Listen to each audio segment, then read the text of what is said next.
তো বন্ধুরা, তোমাদের সবাইকে আবারও আজকের আমার এই ক্লাসে স্বাগত। তো আজকের এই ক্লাসে আমি তোমাদেরকে তিনটি গুরুত্বপূর্ণ সেন্টেন্স স্ট্রাকচার শিখিয়ে দিব খুব অল্প সময়ের মধ্যে।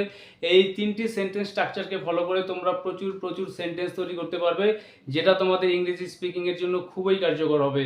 তো এই সেন্টেন্স স্ট্রাকচারগুলোকে ফলো করে যেই সেন্টেন্সগুলো তোমরা বলতে পারবে, তো লক্ষ্য করো, সে নামেই স্বামী, তিনি নামেই ডাক্তার। তো এই কথাগুলোকে আমরা বলে থাকি যে তিনি নামেই ডাক্তার, নামেই ব্যবসায়ী, অর্থাৎ ব্যবসায়ী হিসেবে তার যেরকমটা থাকার কথা বা যেরকম বিজনেস থাকার কথা বাস্তবে সেটা নেই। নামেই ডাক্তার, অর্থাৎ তার কাছে ট্রিটমেন্ট করে রোগীরা খুব একটা বেনিফিটেড নয়। তো এরকম ক্ষেত্রে আমরা এই সেন্টেন্সগুলোকে বলে থাকি। তো সে নামেই স্বামী বা নামেই ডাক্তার, এইরকম সেন্টেন্স তৈরি করতে গেলে আমাদেরকে শুরুতে যেটা করতে হবে, সাবজেক্ট নিয়ে আসতে হবে।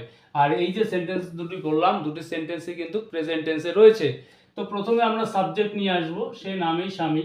তো এখানে বলবো আমরা হি is just, he is just, তারপরে যেহেতু একজন, এখানে আর্টিকেল আমরা এ বা অ্যান প্রয়োজন অনুসারে নিয়ে আসবো।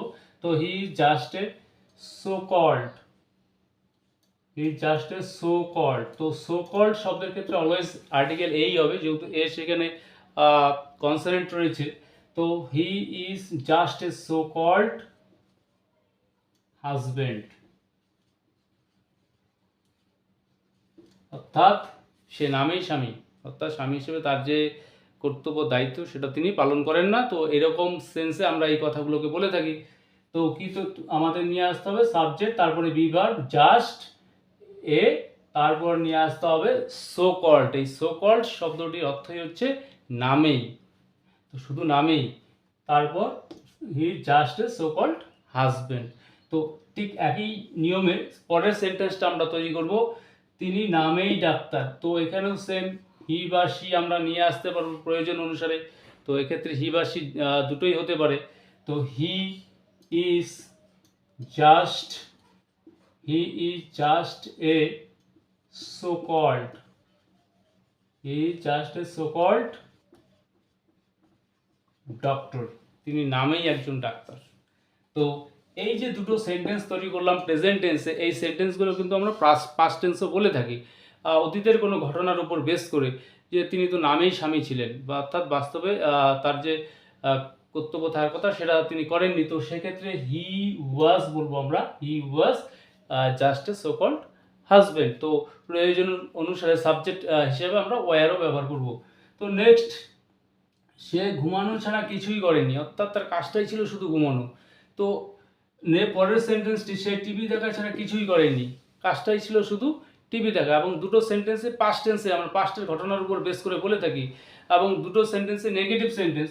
তো সে ঘুমানো ছাড়া কিছুই করেনি, এক্ষেত্রে আমরা বলবো হি বা সি ডিড নিয়ে আসবো আমরা, যেহেতু নেগেটিভ সেন্টেন্স এখানে আমরা ডিড ইউজ করতে হবে। হি ডিড নাথিং, কোনো কিছুই করেনি, হি ডিড নাথিং বাট, কিন্তু একটি কাজ করেছিল, কি, ঘুমানো। তো তারপর আমরা এই ভার্বটা এখানে নিয়ে আসবো। তো ঘুমানো যে ভার্ব, স্লিপ। তো এক্ষেত্রে মনে রাখতে হবে, এই শেষে যে ভার্বটা নিয়ে আসবো সেই ভার্বটা কিন্তু অলওয়েজ ভার্বের মেইন ফর্ম অনুসারে আমরা সেন্টেন্সটা তৈরি করব, অর্থাৎ এখানে সেকেন্ড ফর্ম আসবে না। তো he did nothing but slip, অর্থাৎ সে ঘুমানো ছাড়া আর কিছুই করেনি। তো যেহেতু সেন্টেন্সের মধ্যে অলরেডি আপনার নেগেটিভ সেন্টেন্স ডিড ব্যবহার করা হয়েছে, এখানে শুধু ভার্বের মেইন ফর্মটা নিয়ে আসতে হবে। সে টিভি দেখা ছাড়া কিছুই করেনি। তো এখানেও সেম, হি বা she, she did nothing, she did nothing, nothing, she did nothing but watch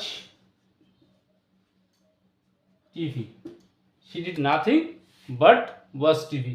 next, সময় হলে তারা আসবে, অর্থাৎ তারা আসবে, কিন্তু সেটা কখন, সময় হলে, সময় হলেই সব কিছু হবে।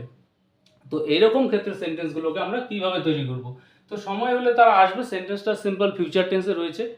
তো সময় হলে তারা আসবে, দে দে উইল কাম, এই যে অংশটুকু আমরা তৈরি করব এটা সিম্পল ফিউচার টেন্সে, দে উইল কাম কখন আসবে, তাহলে সময় হলে। তো when the টাইম কামস। তো এই যে এতটুকু অংশ when the time comes, যখন সময় আসবে, এই অংশটাকে কিন্তু আমরা প্রেজেন্ট টেন্সে গঠন করব। অর্থাৎ তারা আসবে, দে উইল কাম, এতটুকু অংশ আমরা সিম্পল ফিউচার টেন্সে তৈরি করলাম, সিম্পল ফিউচার। বাট এই অংশটুকু when the time comes, এই অংশটাকে আমাদের সিম্পল প্রেজেন্ট টেন্সে তৈরি করতে পারবো। তো সময় হলে আমি ঘুমাবো, সময় হলে ঘুমাবো, তো এখানে সাবজেক্ট আমি, তো আই শ্যাল অর উইল আমরা ব্যবহার করতে পারি। আই শ্যাল স্লিপ, কখন ঘুমাবো, যখন সময় হবে। I shall sleep when the time comes, I shall sleep when the time comes, অর্থাৎ যখন সময় হলে আমি ঘুমাবো, বলতে হবে না। তো সময় হলেই তোমার হাতে টাকা চলে আসবে। তো এই সেন্টেন্স স্ট্রাকচারগুলোকে ফলো করে এই জাতীয় সেন্টেন্সগুলোকে তোমাদের প্রচুর লিখতে হবে, বলতে হবে। তো এই সেন্টেন্সগুলো তৈরি করতে গিয়ে যদি তোমাদের কোনো রকম সমস্যা হয়ে থাকে, তোমরা অবশ্যই কমেন্ট করে জানাবে। আমি শতভাগ চেষ্টা করব তোমাদের সেই সমস্যাগুলোকে সলভ করে দেবার। তো আজকের এই ক্লাসটি যদি তোমাদের ভালো লেগে থাকে তাহলে অবশ্যই এই ভিডিওটিতে লাইক, কমেন্ট ও শেয়ার করবে।